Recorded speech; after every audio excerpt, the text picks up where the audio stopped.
Moje nervy. Seher, kde je tvoja koketná dcéra? Kde je tvoja nevratnica?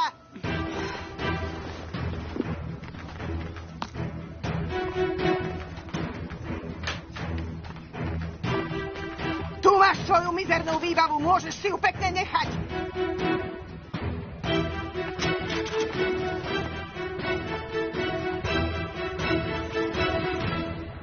Len pokoj. Ja sa nikdy neznížim na tvoju úroveň. Ja na ľudí neútočím. Pozri sa mi do očí a povedz. Koho dcéra je podľa teba nemravná?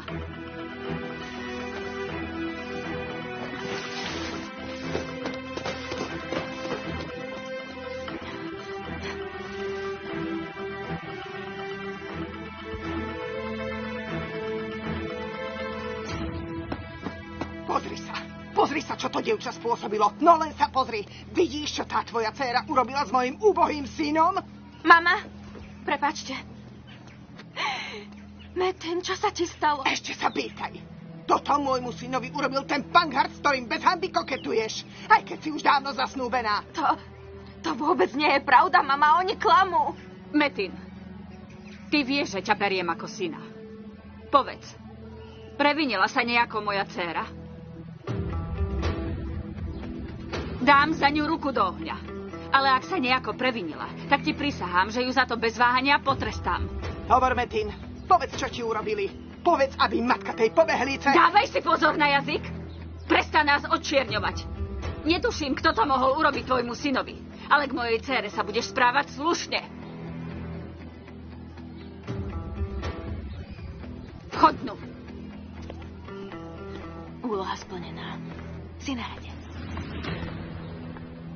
Tu máš prsteň. A vypadni z môjho domu.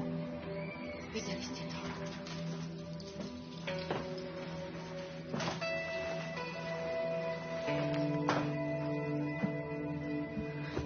Deti sú môj najväčší poklad na svete.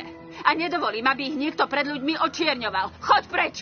V špinavom uhli vidíš poklad. Nemáš ani len tušenie, čo tie tvoje decká vyvádzajú. Poďme.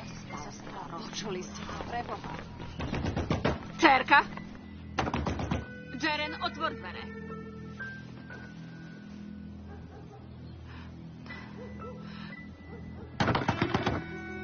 Jaren! Nechaj ju. Potrebuje si poplakať. Jaren, nebuď smutná. Kvôli hlúpým klamstvám nesmieš nikdy plakať. Si nevinná, tak hlavu hore. Ja ti dôverujem, Jaren, počula si ma? Utri si tie slzy. Celé to bol iba omyl. Nesmúť.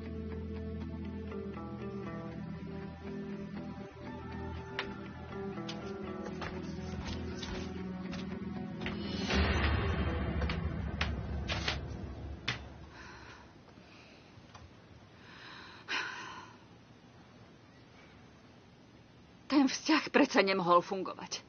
Vôbec sa nečudujem. Hlavne, keď má takú príšernú matku. Obyčajná zmija. Seher, mali by sme sa úprimne porozprávať. Keď sa už tie zásnuby zrušili, čo nám bráni, aby sme odišli do Istanbulu? Najskôr vyriešim tú výbavu. Nech neostaneme v hanbe.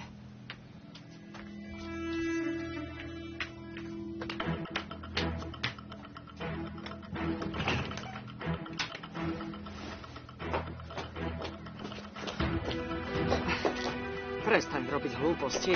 Ha? Nebuď tvrdohlavá. Seher! Neriman, kam si sa rozbehla? Počuj, myslíš si, že nám chcem zle? Odídeme do Istanbulu. Seher!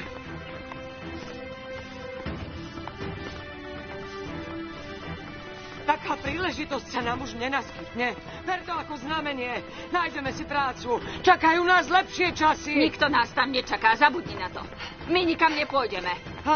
Prečo si taká tvrdohlavá? Ty dobre vieš, že to nie je pravda. Oni na nás čakajú. Pane Bože, mala by si byť vďačná. Počuj. Vezmu nás pod krídla samotní Karačajovci, a? Nie sú to predsa cudzí ľudia. Pochádzajú odtiaľto. Aga Karačaj je predsa náš sused. Komu to hovorím?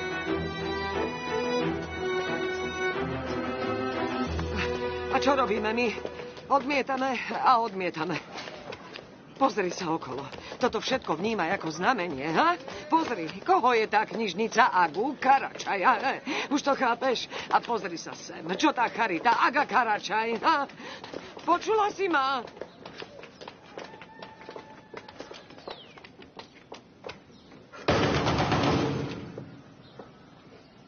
Otvor dvere, Halide! Otvor!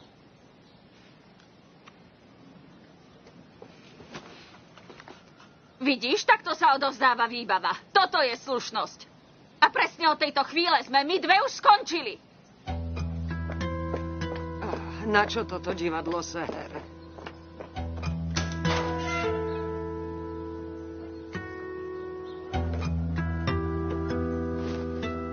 Seher, počúvaš ma vôbec? Ten muž sa zaslúžil o všetko, čo je okolo nás. Pomohol nám, ponúkol nám prácu. Čo sa ti na tom mužovi nepozdáva? Odišiel z nášho mesta a stal sa z neho úspešný človek. Je šľachetné, že nezabudol na svoje korene a ponúka nám prácu. Je to naozaj milé, ale naše živobytie je tu. Vieš, s čím musíme bojovať, a to sme len v malom meste. Nepotrebujeme Istanbul, nám stačí toto. Pochop, že vo veľkom meste by som to s 3 deťmi určite sama nezvládla. Veď sa len pozri na moju najstaršiu. Teraz je z nej zdravotná sestra. Pracuje v nemocnici. Nevezmem jej živobytie a prácu kvôli márnivému snu o Istanbule. Prestať s tým. Vieš, že jej plat nestojí za nič. Je mizerný. Rozdám chudobným svadobnú výbavu. Aspoň z nej bude nejaký úžitok. Aha, len či nájdeš niekoho chudobnejšieho ako sme my. Nemáš ani kúska rozumu. Si tvrdohlavá. Áno, počúvam. Máš niečo nové, Neriman? Rozprávala si sa s nevestou? Vydrž, kam sa tak ponáhľaš? Snažím sa. Musíš byť trpezlivá. Ten, kto si počká, dočká sa. Stále ma naťahuješ a dobre vieš, v akej som situácii. No. Chápeš, aké je to pre vás veľké šťastie? Veď to dievča sa môže stať nevestou Karačajovcov a vy stále nič. Ja sa s ňou porozprávam. Vypýtam to dievča tak, ako sa patrí, len mi to dovoľ. A ty si myslíš, že jej len tak dovolí vydať sa? Povedz mi pravdu, Neriman. Ak to nemá budúcnosť, nechám to tak. Sú aj iné nevesty. Pred bránou čaká 10 dievčat, čo?